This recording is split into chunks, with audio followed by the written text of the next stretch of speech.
Rob, tell me, how long have you been doing real estate here in Calgary? I have been here 35 years as of this year.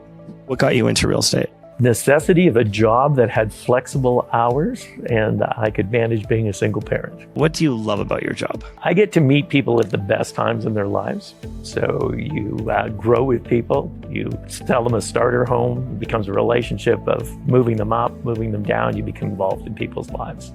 So you turn houses into homes. What is some of the strangest requests for a house that you've ever gotten besides mine? I need 8 bedrooms. I need people that have super large families, multi-generational families where everybody wants their own spaces, to the person who wants no walls, wants everything wide open. And how do you build structure with no walls? So it's all over the map of what people want.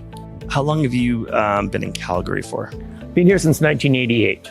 So moved here January of 88, just before the Olympics started.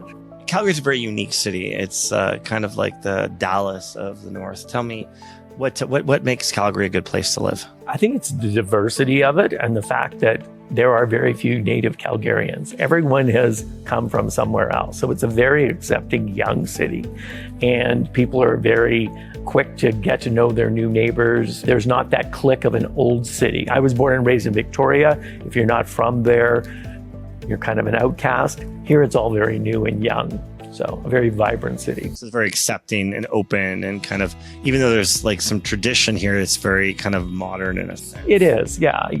With oil and gas, people move in, move out. The one thing you'll find with Calgary, it's very quadrant orientated.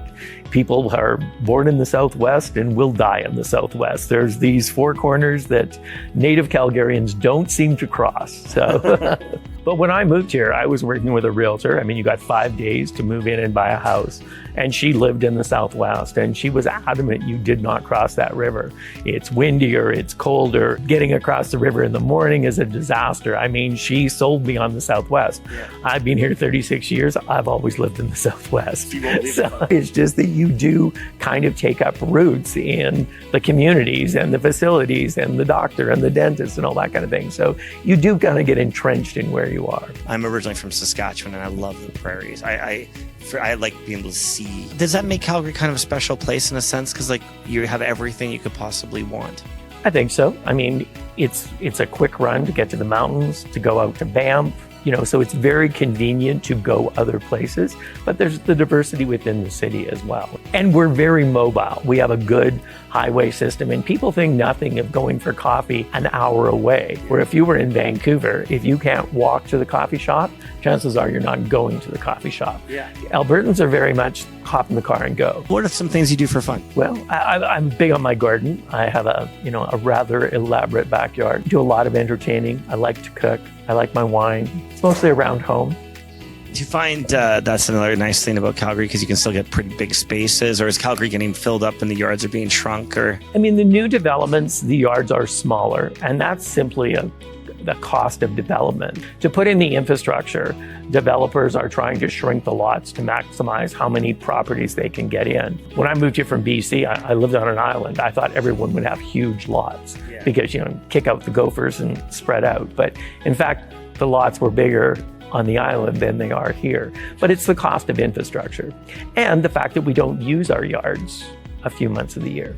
So interior space is much more important than outside space to a lot of people. They would rather have a triple garage than a big yard. How has Calgary grown in the past 36 years? When you look at the west side of the city, I bought in a brand new development and it was 2 streets. Now the entire face of that hill and down the gully and up the other hill, I mean, it's just spreading out faster and faster. That's one thing, we have urban sprawl. Our downtown core has condo buildings, but Albertans tend to still like dirt, and so they do the urban sprawl. We commute 40 minutes, an hour to go to work. They think nothing of it. How do you see the city going and shaping in the future? I think we are probably getting to our limits as to how far they want the sprawl to go. So now, of course, with rezoning, we're trying to concentrate and get people back in. It is becoming quality of space over quantity of space. A lot of my clients are, I call it right sizing, but leaving mega homes of 4,000 or 5,000 square feet.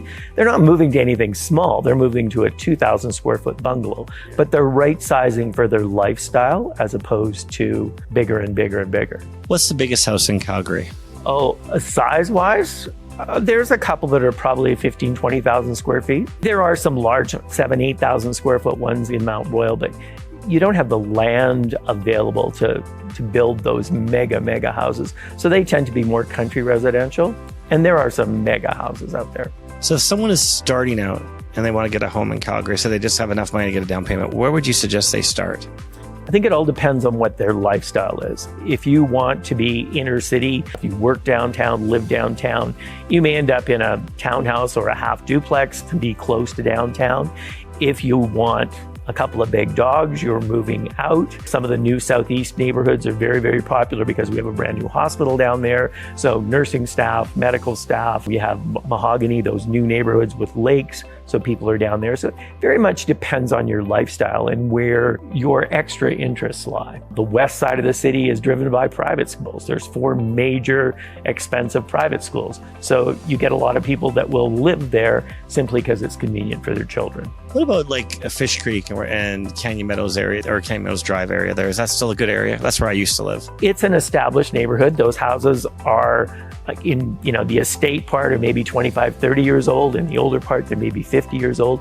They're larger lots. People are going in and doing major renovations, and we're starting to see tear downs. Those neighborhoods, for the most part, are a house for a house, but people are rebuilding. You have walking paths for miles, bike paths. To have that kind of major green space is an attraction. And there's established schools in the neighborhood. Do you find that people go back to their roots in housing a lot? I hated my parents' house growing up. And then when I found myself, when I was looking for my own house, I'd gravitate towards the house that I grew up in. There's some truth to that? I think people gravitate to neighborhoods. People will say, I was born and raised in Bonavista. I was born and raised in Lakeview. And they want to go back to those neighborhoods. But those houses don't meet today's standards. So that's where you're seeing houses come down and brand new houses going up when they're paying $600,000, $700,000, $800,000 to tear something down or gut it completely so that they can have their open concept and their ensuite.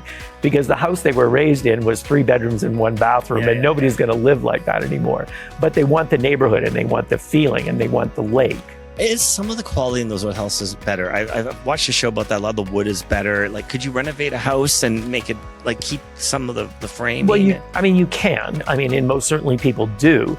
But you have to remember energy efficiency. And when you start doing renovations to that extent, those are 2x4 walls, and you want 2x6 walls. So a lot of people end up taking what we call take it down to the deck. Yeah. So they take it down to the subfloor and then rebuild from there.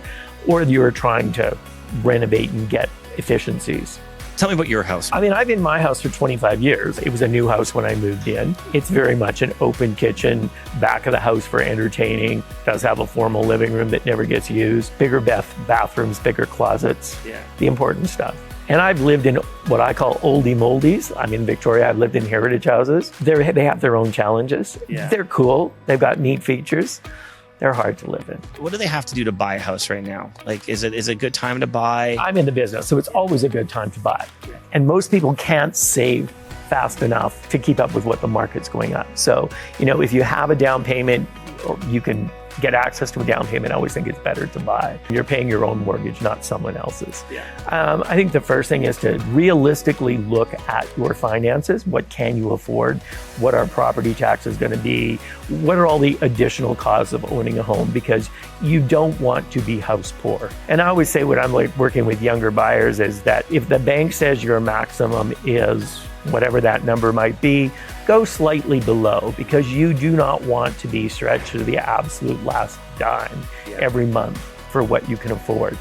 And then we usually sit down and it's the must-haves, would like to haves, and the dream list. And where can we go? Everybody has a certain amount of things. And then it's location, because you can change the inside of a house. You can rebuild a house. You can do all sorts of things, but you cannot change the location.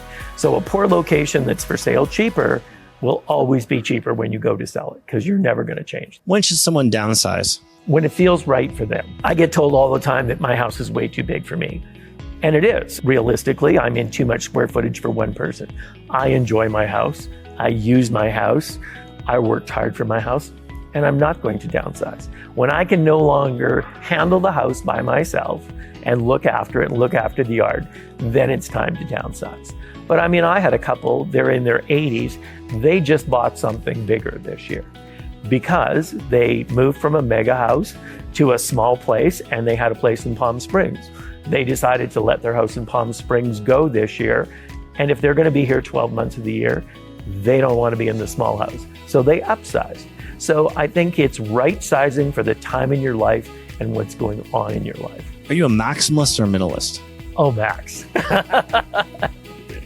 I have a 4-bedroom house. Every closet's mine. No. We go to the max. Yeah, I'm the same way. How does someone get a hold of you if they're looking to buy a home? I mean, you can get me through LePage. We're on the website. You can always reach me on my cell phone. I do what I call relationship real estate as opposed to transactional real estate. So I get very involved with my clients and what they're doing in their lives and how they're moving. So I spend a lot of time and effort finding you what's perfect for you. Cell phone is probably the best way in the world. It's always on my hip and I always answer it. Thank you. Thank you, sir. Awesome.